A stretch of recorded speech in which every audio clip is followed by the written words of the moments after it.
Sistem pemerintahan Indonesia masa Orde Lama, yaitu periode pemerintahan Presiden Soekarno dari tahun 1945 sampai tahun 1968.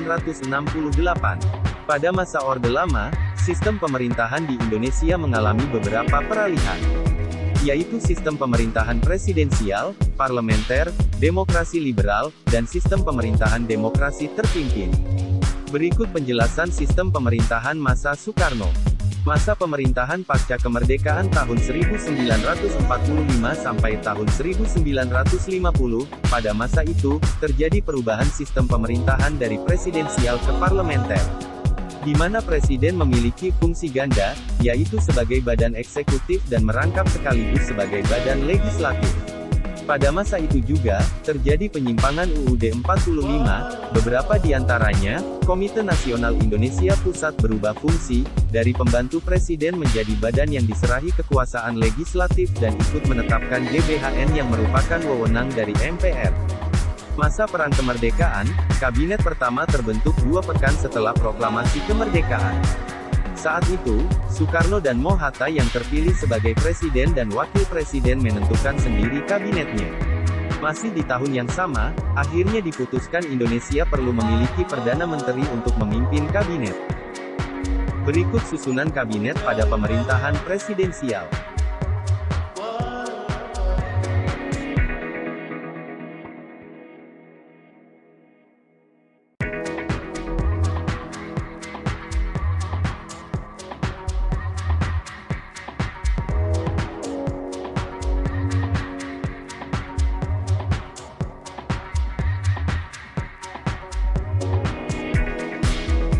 Masa demokrasi liberal atau parlementer, tahun 1950 sampai dengan tahun 1959. Disebut masa liberal, karena dalam politik maupun sistem ekonominya menggunakan prinsip-prinsip liberal. Pada tanggal 17 Agustus tahun 1950 sampai tanggal 5 Juli tahun 1959, Presiden Soekarno memerintah menggunakan Konstitusi Undang-Undang Dasar Sementara Republik Indonesia 1950. Dewan Konstituante diserahi tugas membuat Undang-Undang Dasar yang baru sesuai amanat UUD 1950. Namun, sampai tahun 1959 badan ini belum juga bisa membuat konstitusi baru. Akhirnya, Soekarno mengeluarkan dekret Presiden tanggal 5 Juli tahun 1959, yang membubarkan Konstituante. Masa demokrasi liberal atau parlementer, posisi Perdana Menteri diatur dalam Pasal 52 UUD sementara 1950.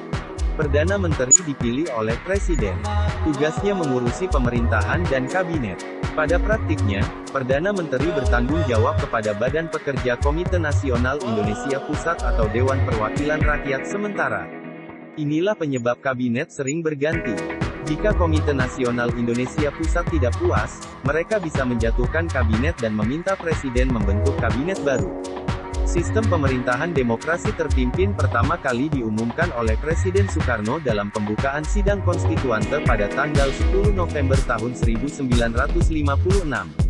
Soekarno memecahkan rekor dengan jumlah anggota kabinet terbanyak yakni Kabinet Dwikora II. Kabinet yang juga mendapat julukan Kabinet 100 Menteri itu terdiri dari 132 pejabat setingkat menteri. Soekarno mengisi kabinet dengan pendukung-pendukungnya dan golongan tentara, meskipun setelah peristiwa G30 SPKI, beberapa pejabat itu tak lagi mendukung Soekarno. Pada masa ini terdapat 9 kabinet yang berjalan kecuali pada 2 kabinet terakhir yang telah dipimpin oleh Jenderal Soeharto yang mengambil alih kekuasaan setelah G30 SPKI.